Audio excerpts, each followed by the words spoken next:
माता की। मंच पर विराजमान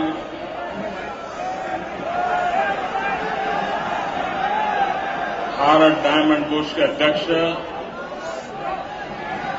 श्री अनूप भाई मेहता, श्री भरत भाई शाह, श्री अरुण भाई, मेरे छोटे भाई श्री उद्धव ठाकरे,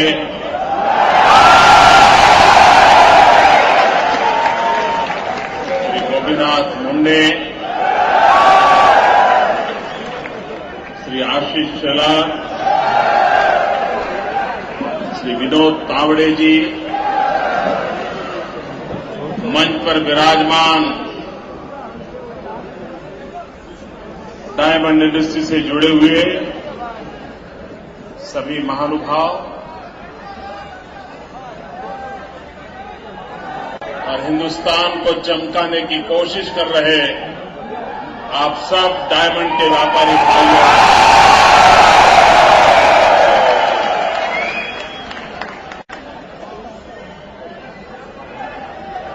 यहां पहुंचने तक मुझे अंदाज नहीं था कि ये कार्यक्रम भी इतने जोम और जुस्से से भरा हुआ हो।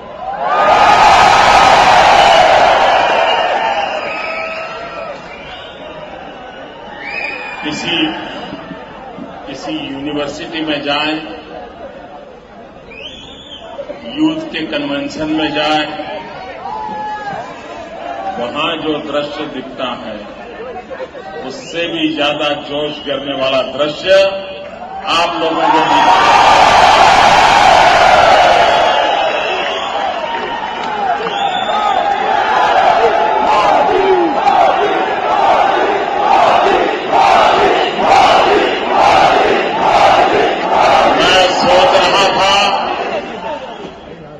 मैं सोच रहा था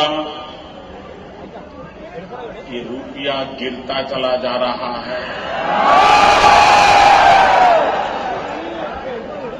डॉलर ताकतवर हो रहा है, हीरे की चमक कम होती नजर आ रही है। कहीं ऐसा तो न हो कि हीरे वालों की भी चमक कम हो जाए। लेकिन आज मुझे यहां दिखाई दिया, संकट कितना ही गहरा क्यों न हो, लेकिन ये हीरे की तरह मजबूत है, इतने जल्दी इनकी चमक जाने वाली नहीं।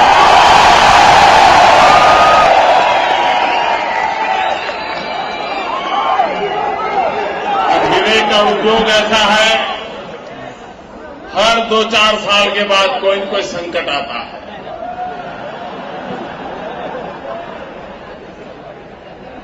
और ये संकटों का सिलसिला पिछले 9 साल से लगातार चल रहा है। अब निर्णय आपको करना है।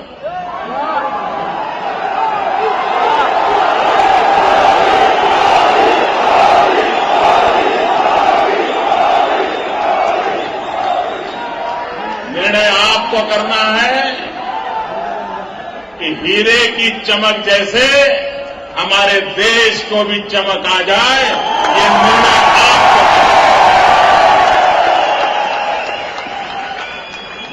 दोस्तों, हीरे बहुत चमकाए, अब वक्त है हिंदुस्तान को चमकाने का।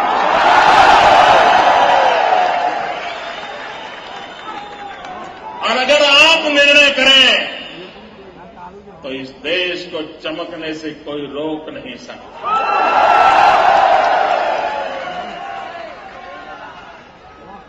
मित्रों, इन दिनों देश को कई प्रकार के ग्रहण लगे हुए हैं। अनेक ग्रहों की छाया इस देश को तबाह कर रही है।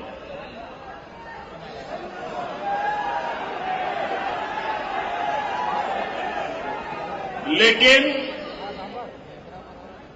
ये काल अब ज्यादा से ज्यादा 8 महीने का ही है।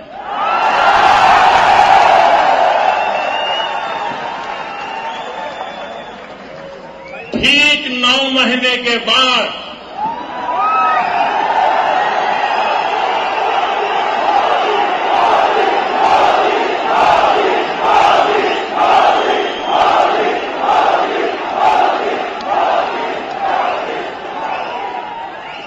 ये देश एक के बाद एक सब संकटों को परास्त करता हुआ नई शक्ति और सामर्थ्य के साथ आगे बढ़ेगा।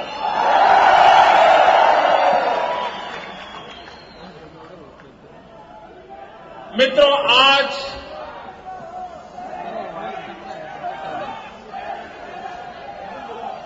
देश की हालत यह है, किसी को किसी पर भरोसा नहीं, भरोसा टूट चुका।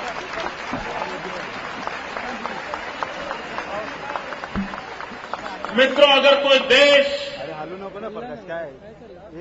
कोई समाज, कोई परिवार एक बार अगर भरोसा टूट जाए तो न वो परिवार खड़ा हो सकता है, न वो समाज खड़ा हो सकता है, न ही वो देश खड़ा हो सकता है।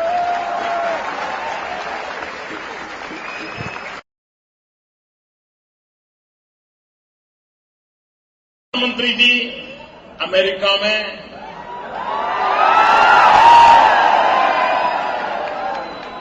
नवाज शरीफ को मिले।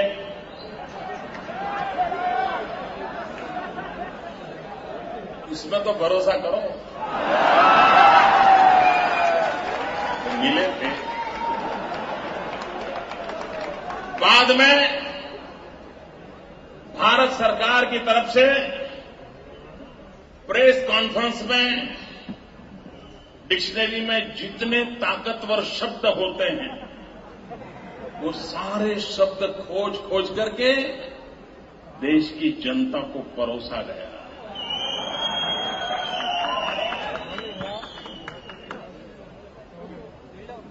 उनका हौसला, उनकी हिम्मत, ये खबरें फैलाने की कोशिश की गई। 24 घंटे से टीवी पे, रेडियो पे, अखबारों में भारत सरकार की बात बताई जा रही है, दिखाई जा रही है, सुनाई जा रही है। आपने भी सुनी है ना? मैं एक छोटा सवाल पूछता हूं, क्या आपको भरोसा है? सरकार के किसी दावे पर भरोसा है? अंदर मिलकर के कोई बात की होगी ऐसा लगता है? मित्रों, ये संकट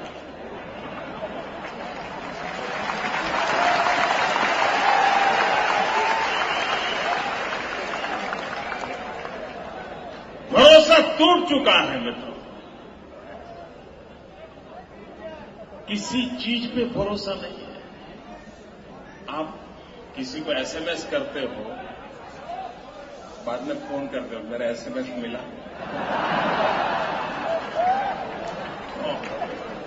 क्यों? भरोसा नहीं है।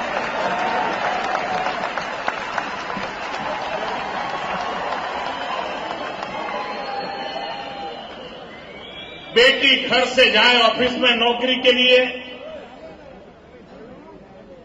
तो मां बाद में फोन करके पूछती है, बेटी पहुंच गई? क्यों? चिंता सताती है, चिंता सताती है कहीं वो पहुंच पाएगी कि नहीं पाएगी। मित्रों, देश में एक ऐसा माहौल बना है, इंसान का इंसान पर से भरोसा टूट चुका है। देश का नौजवान कड़ी मेहनत करता है, मां बाप कष्ट उठाकर के बेटे को पढ़ाते हैं,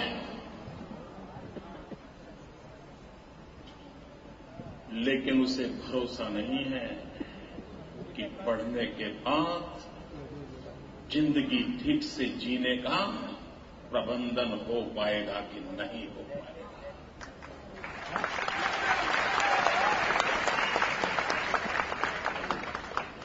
और उसका कारण यह है मित्रों कि दिल्ली में बैठी हुई सरकार को ये पता नहीं है वो वहां बैठे क्यों है।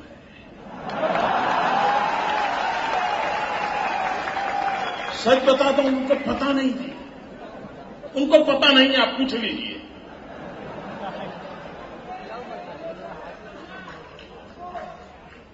कहीं और जगह नहीं है इसलिए वहां बैठ गए।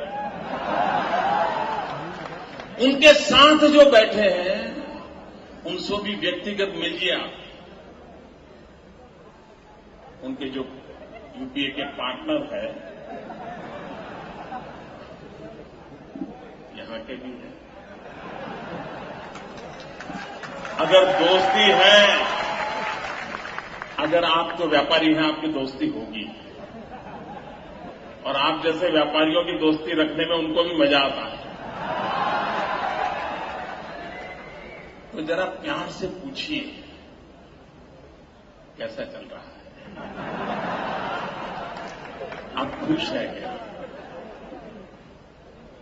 9 साल आपने उनके साथ बिताए, संसार कैसा चला? मैं नहीं कह रहा हूं मित्रों, वे खुद कहेंगे आपको व्यक्तिगत तौर पे कि हम तो दुखी हैं, छोड़े, कब छोड़े, कैसे छोड़े। मित्रों, हिंदुस्तान ने कभी भी ऐसी अवस्था नहीं देखी। जब वाजपेयी जी की सरकार थी, अटल जी की सरकार बनने के कुछ ही दिनों में न्यूक्लियर टेस्ट हुआ, पूरे विश्व के अंदर एक धमाका हुआ और नई सोच, नई सरकार आने की खबर पूरी दुनिया को पता चल गया।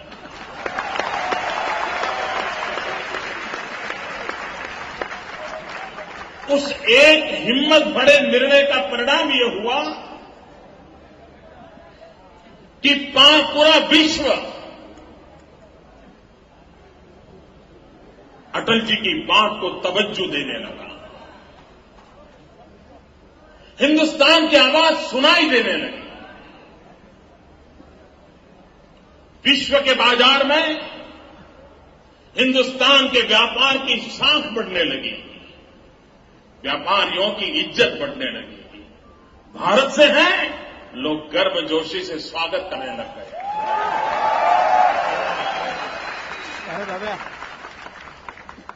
देश में एक विश्वास पैदा हुआ कि हां, 21वीं सदी में हम कुछ करके दिखाएंगे। 20वीं सदी का उत्तरार्ध, 20वीं सदी के आखिरी वर्ष, 21वीं सदी का प्रारंभ उमंग और उत्साह का था। लेकिन पता नहीं 2004 के बाद ऐसा लगता था, कितनी कितनी आशाएं थी, हर किसी को लगता था अर्थशास्त्री प्रधानमंत्री मिले, बेदाग मिले हैं। देश ने 2004 से 2009 तक एक शब्द बोले बिना उन पर भरोसा करता रहा। कल ठीक होगा, अब अच्छा होगा, अब थोड़े दिन इंतजार करो, लोग मानते रहे।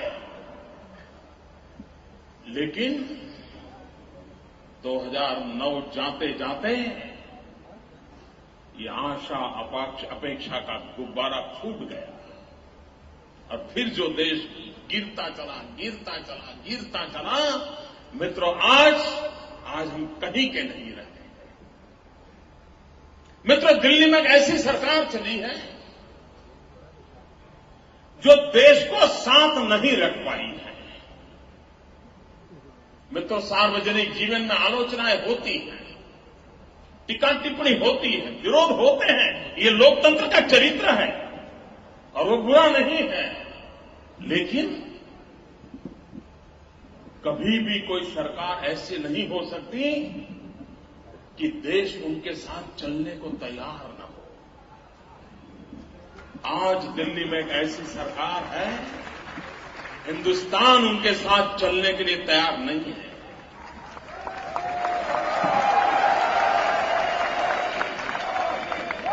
मित्रों, सार्वजनिक जीवन में, हिंदुस्तान के राजनीतिक जीवन में आजादी से अब तक जितनी आलोचना, जितनी गालियां, जितनी टीका मोदी की हुई है, शायद किसी की हुई है। आप गूगल गुरु के पास जाकर के पूछो नरेंद्र मोदी का आता पता, और वो जो सारा मिले उसके अगर प्रिंट आउट निकालो तो ये जगह कम पड़ जाएगी, इतने कागज छप करके निकलेंगे। इतनी गालियां पड़ी हैं, इतने झूठे आरोप लगे हैं, लेकिन जनता जनार्दन ने मुझे कभी मेरा साथ छोड़ा नहीं।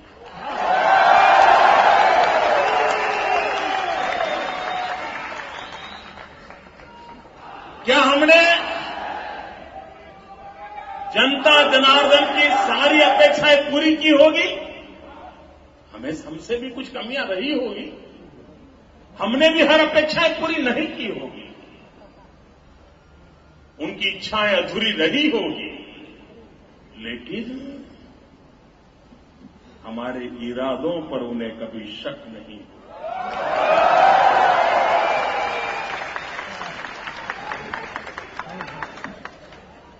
इस देश की जनता चीजों को समझती है।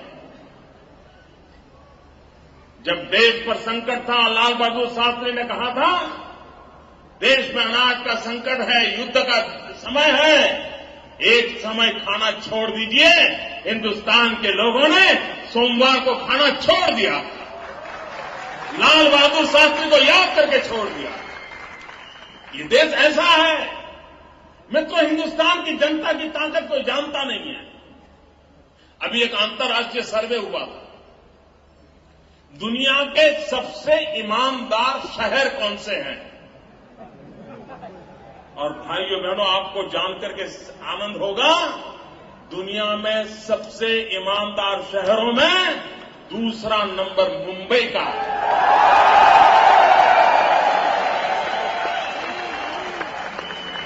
जिस देश के नागरिक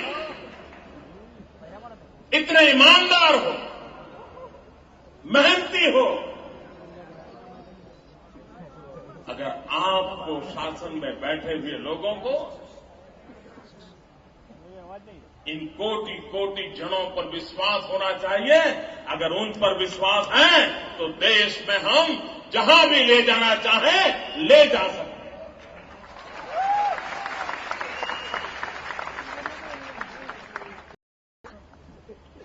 हिंदुस्तान की राजनीति का चरित्र बदल चुका है दोस्तों। कुछ नेता आज भी 70, 80, 90 के दशक में जी रहे हैं। वो वही डायलॉग बोलते हैं जो उनके पुरखे 80, 90 में बोला करते थे। देश के नौजवान के मिजाज को वो पहचान नहीं पाए। हिंदुस्तान के नौजवान को अब जातिवाद का जहर कोई पिला नहीं सकता। हिंदुस्तान के नौजवान को कौमवाद का जहर कोई पीला नहीं सकता है। इस देश का जवान अब एक ही भाषा समझता है, एक ही मंत्र का जाप करता है, एक ही सपने की आराधना करता है।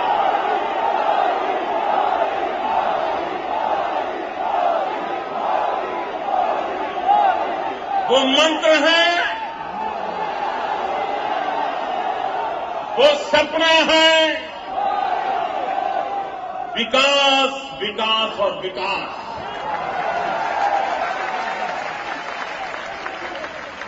सब समस्याओं का समाधान विकास में। आर्थिक नीतियां ऐसी होनी चाहिए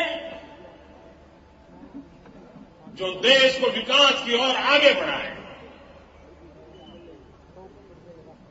मैं कल दिल्ली की एक रैली में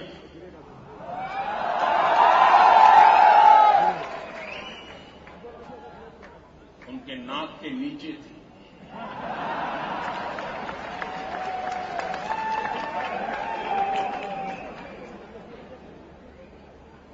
और कल मैंने कहा था, मित्रों, आप लोग भी व्यापार में हो, आप भी सोचते हैं कि भाई अगले साल क्या करना है, 2 साल के बाद कैसे करना है।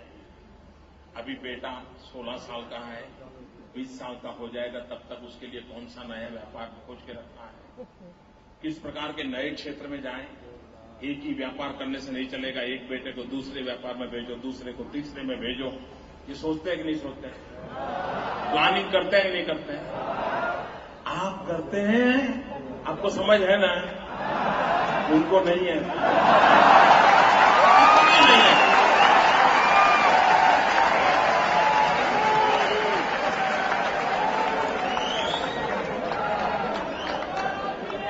मैं कभी कभी आप में से कई महापुरुष जब देश का बजट होता है तो टीवी डिबेट में होते हैं। सभी उद्योगकार आप लोग टीवी डिबेट में होते हैं बजट के बाद, और चर्चा क्या करते हैं?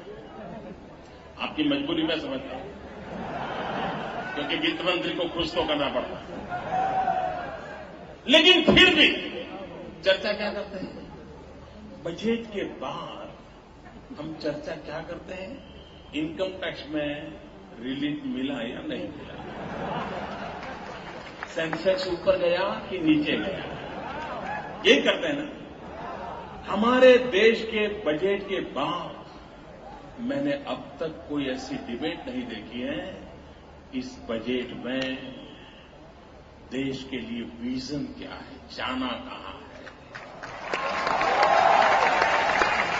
कैसे जाना है, मंजिल कहां है, मुकाम कहां है, पहुंचना कैसे है, गति कैसी होगी और प्रगति का चित्र कैसा होगा, कभी नजर नहीं आता। अगर ये सोच है तो देश नहीं चलेगा। मित्रों, घर में भी परिवार के मुखिया का परिवार पर अगर कंट्रोल नहीं होता है तो देखते ही देखते अच्छे से अच्छे परिवार बिखर जाते हैं।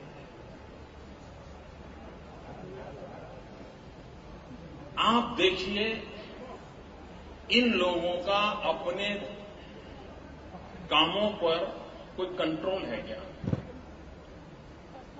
दिल्ली में बैठी हुई सरकार ने वादा किया था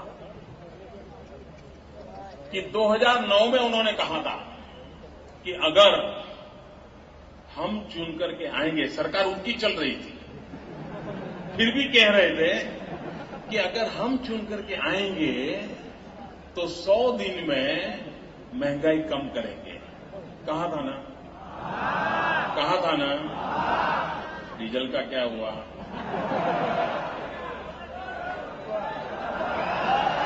पेट्रोल का क्या हुआ? मित्रों, गैस हो, पेट्रोल हो, डीजल हो, हर प्रकार से महंगाई बढ़ रही है कि नहीं बढ़ रही है? अच्छा, आपको ये याद है, लोग भूल जाते हैं इसलिए याद करा दो, वो हर 3 महीने से बयान देते थे, बस 3 महीने में ठीक हो जाएगा। कहते थे कि नहीं कहते थे? इस बारिश के बाद ठीक हो जाएगा, कहते थे नहीं कहते थे? ऐसा कहते कहते 5 साल निकाल दिए ना। भरोसा इसीलिए तो टूट गया है, यही तो कारण है भरोसा टूट गया है। रुपया अस्पताल में है, आईसीयू में पड़ा है। भाइयों बहनों मुझे बताओ, भारत सरकार ने पिछले 3 महीने से हमें कहा है कि नहीं कहा है फिर से रुपया ठीक हो जाएगा, फिर से ताकत बढ़ जाएगी? कहा कि नहीं कहा? मित्रों, वो रोक पा रहे हैं? कोई निर्णय कर पा रहे हैं? कहने का तात्पर्य यह है मित्रों कि उन्होंने हिंदुस्तान की पूरी अवस्था पर से उनका कंट्रोल खो चुका है। उनका अगर कंट्रोल है तो सिर्फ सीबीआई पर है।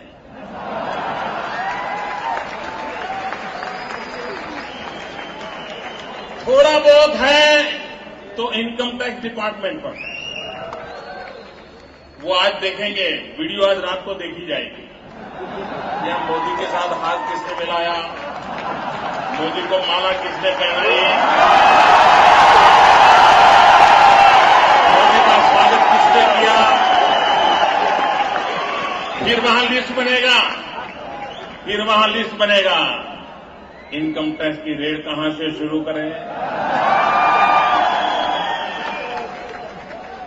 क्या लोकतंत्र में, सार्वजनिक जीवन में इस प्रकार के बदले के भावना से देश चल सकता है क्या मित्रों? ये आए दिन यही करते हैं और उनको परेशानी ये है कि पिछले 10 साल से मोदी पर इतने जुल्म किए, लेकिन ये किस मिट्टी का बना हुआ है इसको कोई खोज नहीं।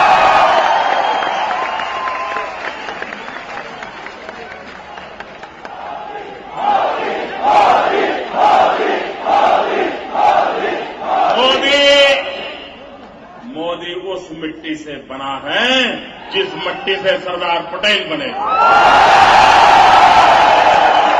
जिस मिट्टी से महात्मा गांधी बने थे, उसी मिट्टी में हम पैदा हुए।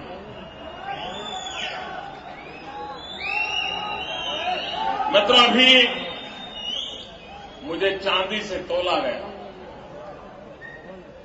इनकम टैक्स वालों को जानकारी देता हूं, मैं चांदी ले जाने वाला नहीं हूं, आपका समय बर्बाद मत करना। ये जो चांदी से मुझे तोला गया है, उससे जितने ही रुपये मुझे मिल रहे हैं, वे सारे रुपये सरदार वल्लभ भाई के स्टैच्यू बनाने के लिए खर्च किए।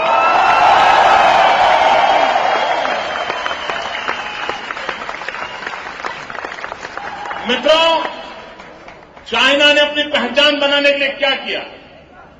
सांघाई बनाया, सारी दुनिया के सामने सांघाई दिखाया, चाइना ने ताकत का परिचय करवाया। दुनिया का हर देश पूरे विश्व पर छा जाने के लिए कोई न कोई तौर तरीके ढूंढता है। मित्रों, हमारा भी एक सपना है, उस सपने में मुझे आपकी मदद चाहिए। करोगे? पक्का? वादा? ये भरोसे वाली बात नहीं होनी चाहिए।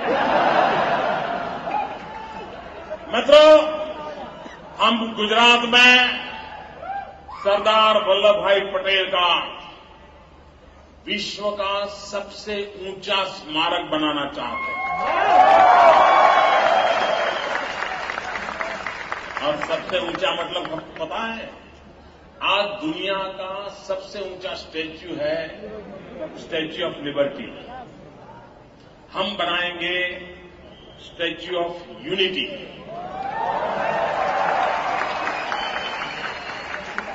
और उसकी साइज होगी स्टैच्यू ऑफ लिबर्टी से डबल। मित्रों, मुझे परमात्मा ने जब बनाया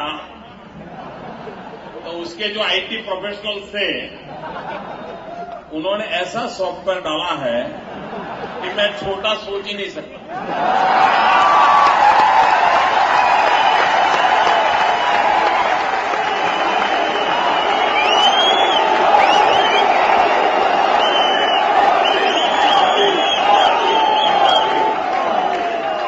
सरदार वल्लभ भाई पटेल ने देश की एकता के लिए काम किया था।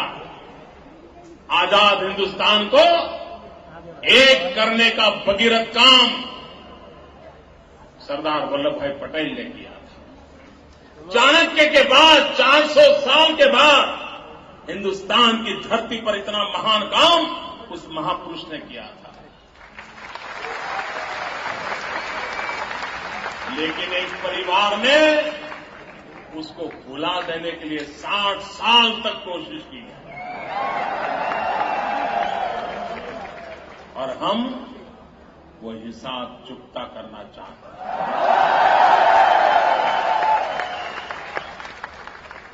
उन्होंने देश की एकता के लिए काम किया था, इसलिए इस स्मारक का नाम रखा है स्टैच्यू ऑफ यूनिटी। वे लोह पुरुष थे, देश की एकता के लिए जिए थे, वो किसान के बेटे थे और इसलिए हम इस स्मारक के माध्यम से पूरे हिंदुस्तान को जोड़ना चाहते हैं, भावनात्मक रूप से एक करना चाहते हैं। इसलिए हमारी योजना है कि हिंदुस्तान के हर गांव से लोहा एकत्र करेंगे, लोगों से लोहा मांगेंगे, क्योंकि वो लोह पुरुष थे। लेकिन अगर किसी गांव में गए और कोई कहे कि साहब हमारे यहां एक पुराने जमाने की शिवाजी के जमाने की एक तोप है, ले जाओ, पूरा पुतला उसी से बन जाएगा। न हमें तोप चाहिए, न हमें तलवार चाहिए, हमें तो किसान जिस औजार से खेती करता है वो औजार का लोहे का टुकड़ा चाहिए। क्यों? वो किसान थे, लोहा क्योंकि लोह पुरुष थे, और हर एक गांव से क्योंकि पूरे देश को मुझे एकता के भाव से भावात्मक रूप से जोड़ना। इस 31 अक्टूबर के बाद, 31 अक्टूबर सरदार पटेल की जयंती है, उसके बाद पूरे देश में अभियान चलाएंगे। आप भी हिंदुस्तान के जिस जिले में आपकी पहुंच हो, जिस तहसील में आपकी पहुंच हो, जिस गांव में आपकी पहुंच हो, आप भी उसमें जुड़ सकते हैं। सरदार वल्लभ भाई स्टैच्यू के लिए किसान के खेत में काम आया औजार का लोहे का टुकड़ा, और उसको पिघाल करके, मेल्ट करके इस भव्य स्मारक की पूरी रचना में उसका उपयोग किया जाएगा। और जहां आज नर्मदा डैम के पास सरदार सरोवर डैम जो है सरदार वल्लभ भाई के पटेल के नाम पर है, वहां इसको बनाएंगे। आप अगर कभी स्टैच्यू ऑफ यूनिटी वेबसाइट पर जाओगे तो पूरी चीज मिल जाएगी देखने के लिए। और ये चांदी जो मुझे आपने दी है, वो सारे पैसे मैं उस काम के लिए दे दूंगा। जिन्होंने ये काम किया है उन सबका मैं अभिनंदन करता हूं। एक पवित्र काम की शुरुआत की है, मैं उनका धन्यवाद करता हूं। भाइयों बहनों, आपने गर्मजोशी से स्वागत किया, सम्मान किया, आपने एक संदेश दे दिया है परिवर्तन का।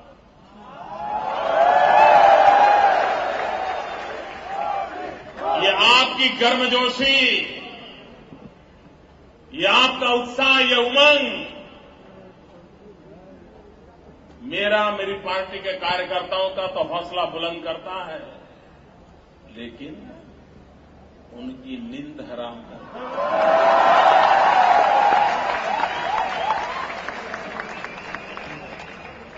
और जैसे जैसे इनकी नींद हराम होगी, आने वाले 6 महीने में बिना नींद को रहने वाला इंसान पता नहीं क्या क्या कर बैठता है, वो सब करेंगे, वो सब कर बैठेंगे। लेकिन भाइयों बहनों, मैंने कहा ठीक 9 महीने के बाद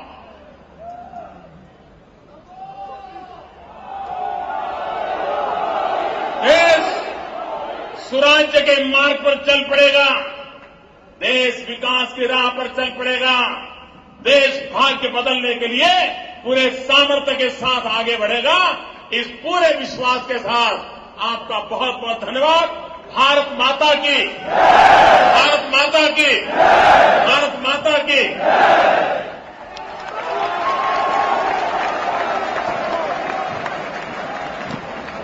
मुंबई डायमंड मार्केट्स एसोसिएशन अर्थात एनडीएमए की तरफ से एनडीएमए के प्रेसिडेंट की भरत भाई शाह की पत्नी बीना भाभी यहां पर आए और वो एनडीएमए भारत डायमंड एसोसिएशन और जेमन ज्वेलरी एक्सपोर्ट प्रमोशन काउंसिल की तरफ से 25 लाख रुपए का चेक और पालनपुर समाज की तरफ से 11 लाख का चेक नरेंद्र मोदी जी के हाथ सौंप देंगे। इसके साथ ही मुंबई की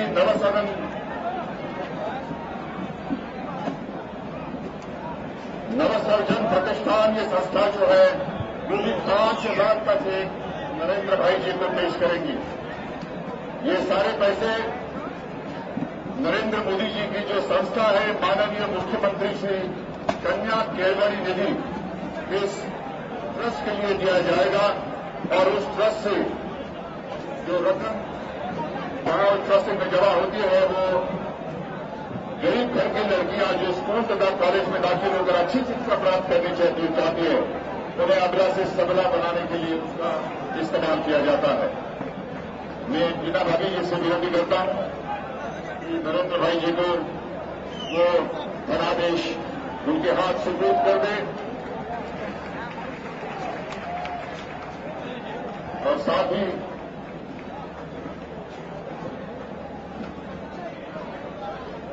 श्री अरुण मेहता जी से मैं विनती करूंगा कि वो वोट ऑफ थैंक्स आपके सामने पेश करें। श्री अरुण मेहता आभार प्रदान करेंगे। अरुण मेहता जी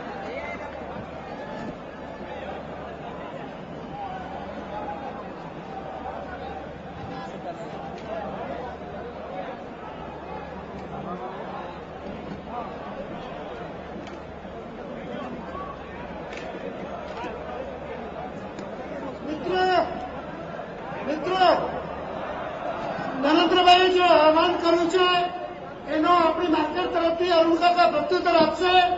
2 મિનિટ શાંતિથી સાંભળવા વિનંતી।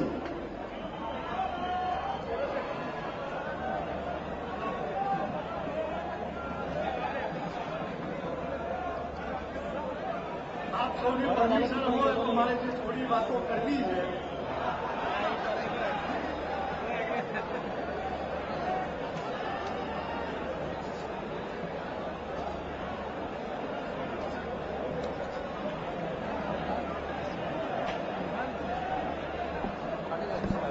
ચાલો ફક્ત એક જ વાક્ય મારું સાંભળી લો। મારે 5-7 મિનિટની વાત કરવી હતી। મારો ફ્લેશ જોઈને એમ નહીં સમજતા કે હું રાજનીતિમાં જવાનો છું। મને તમારો બધાનો સાથ ખૂબ જ ગમે છે।